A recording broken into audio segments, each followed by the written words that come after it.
নমস্কার বন্ধুরা, রিতা কিচেন হাউসের পক্ষ থেকে জানাই স্বাগত। আশা করি আপনারা সবাই ভালো আছেন। চলে এসেছি প্রতিদিনকার মতন নতুন একটি রেসিপি নিয়ে। আজকের রেসিপি বেসনের মতিচুর লাড্ডু। তার জন্য আমি এখানে 1 কাপ বেসন দিয়ে দিয়েছি। প্রথম থেকে শেষ পর্যন্ত দেখতে থাকুন, আশা করি আপনাদের ভালো লাগবে। এবার বেসনের মধ্যে সামান্য একটু লবণ দেব। এটা অপশনাল, আপনারা দিতেও পারেন নাও পারেন, তবে যে কোনো মিষ্টি জাতীয় জিনিসে একটু সামান্য লবণ দিলে স্বাদটা ভালো লাগে। এবারে এটাকে ভালো করে মিশিয়ে নেব।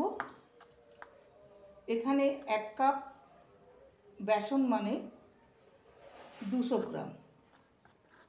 ভালো করে মিশিয়ে নেওয়া হয়ে গেছে। এবার এটা রুম টেম্পারেচারের জল, নর্মাল জল, অল্প অল্প জল দিয়ে একটা ব্যাটার তৈরি করে নিতে হবে। না পাতলা না মোটা, একেবারে জল দেওয়া যাবে না।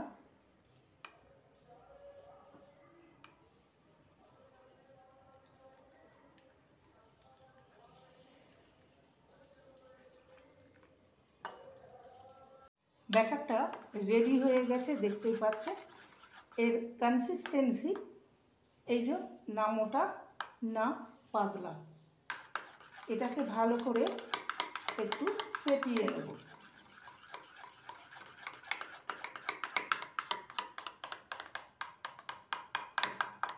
ভালো করে ফেটিয়ে নেওয়া হয়ে গেছে। এবার চলে যাব নেক্সট স্টেপের দিকে। গ্যাসে ফ্রাই প্যান চাপিয়ে দিয়েছি। এবার দিয়ে দেবো সামান্য রিফাইন অয়েল।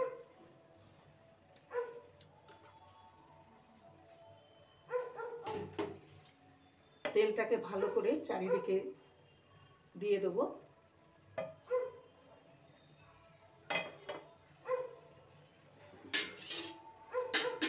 তেলটাকে একটু ভালো মতন গরম করে নিতে হবে। তাওয়াটা গরম হয়ে গেছে। এবার ছোট ছোট আকারে দিয়ে দেবো এইভাবে একটা চামচের সাহায্যে। গ্যাসের ফ্লেমটাকে লোতে রেখেছি।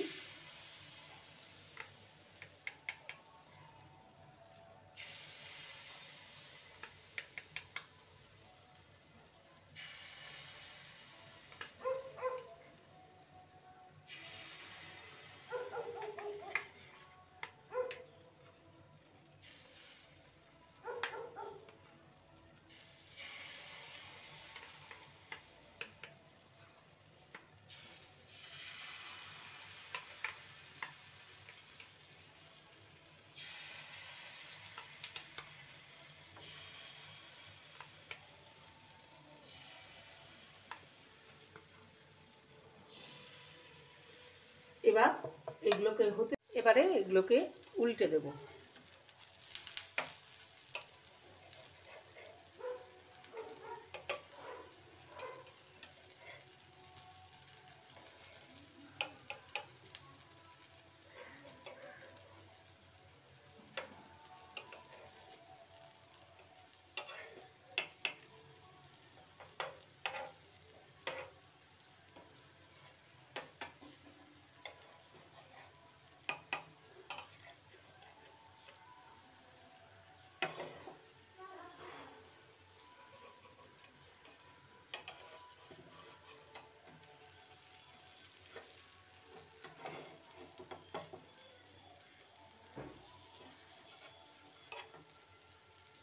এবার নিচের পোর্শনটা হতে দেব।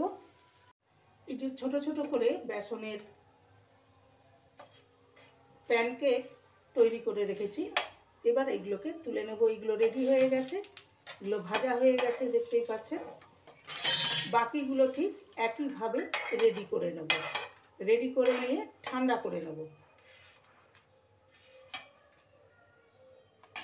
আবারও একইভাবে রেডি করে নেব।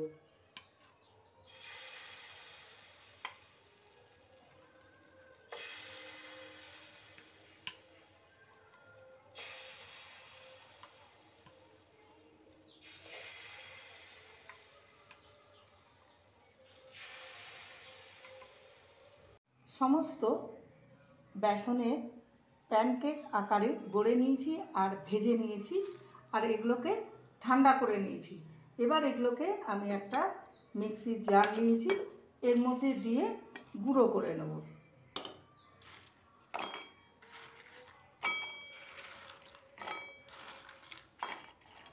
একসঙ্গে ঢুকবে না অতগুলো, অর্ধেক দিয়ে গুঁড়ো করে নেব।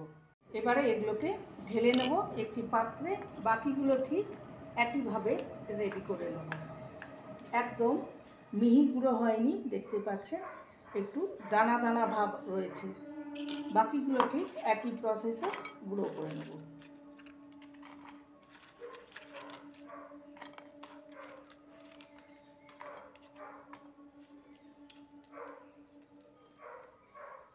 সমস্তটা গুঁড়ো করে নিয়েছি, এবার চলে যাব নেক্সট স্টেপের দিকে। গ্যাসে কড়াই চাপিয়ে দিয়েছি, এবার চিনির শিরাটা তৈরি করে নেব। এখানে 1 কাপ চিনি নিয়েছি, আর 1 কাপ চিনির জন্য হাফ কাপ জল দেব।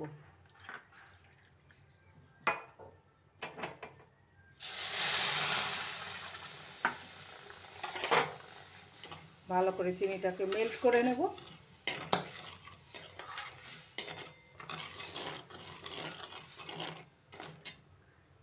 এবার চিনির রসে সামান্য এলাচ গুঁড়ো দেব, ফ্লেভারটা সুন্দর আসার জন্য।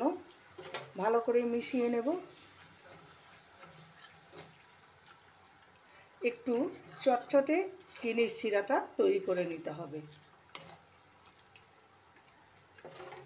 আর এখানে কালারের জন্য সামান্য ইয়েলো ফুড কালার দিলাম, এটা অপশনাল, আপনারা দিতেও পারেন নাও পারেন, একটা সুন্দর কালারের জন্য।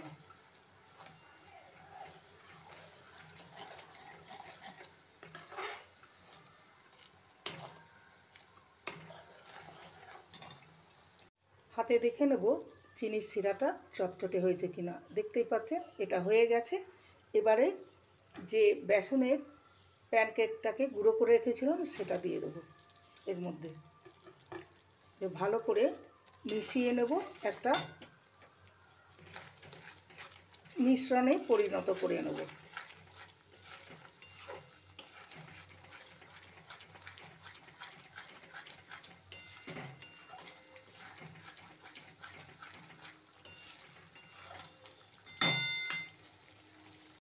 এটা রেডি হয়ে গেছে, একদম দেখতে পাচ্ছেন শুকিয়ে গেছে।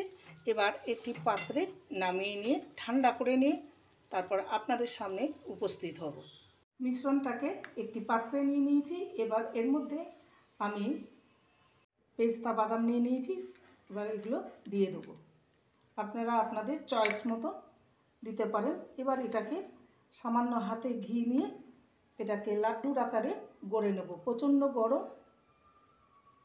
এবার এখান থেকে কিছুটা অংশ নিয়ে লাড্ডুর আকারে গড়ে নেব। উষ্ণ গরম থাকতেই লাড্ডুর আকারে গড়ে নিতে হবে। একটা রেডি হয়ে গেল, দেখতেই পাচ্ছেন। আরেকটা আপনাদেরকে করে দেখাচ্ছি।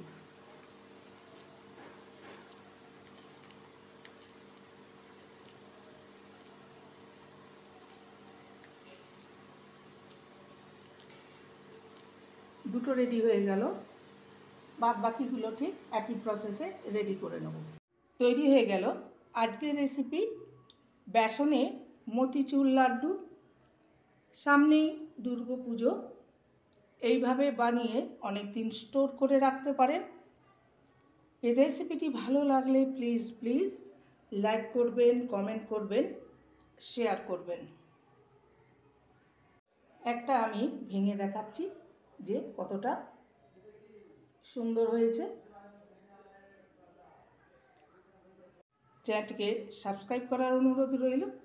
যারা নতুন বন্ধু রয়েছেন চ্যানেলটিকে সাবস্ক্রাইব করে পাশে থাকবেন, বেলটি অন করে দেবেন, নোটিফিকেশন চলে যাবে আপনাদের কাছে। দেখা হচ্ছে নেক্সট ভিডিওতে। নমস্কার।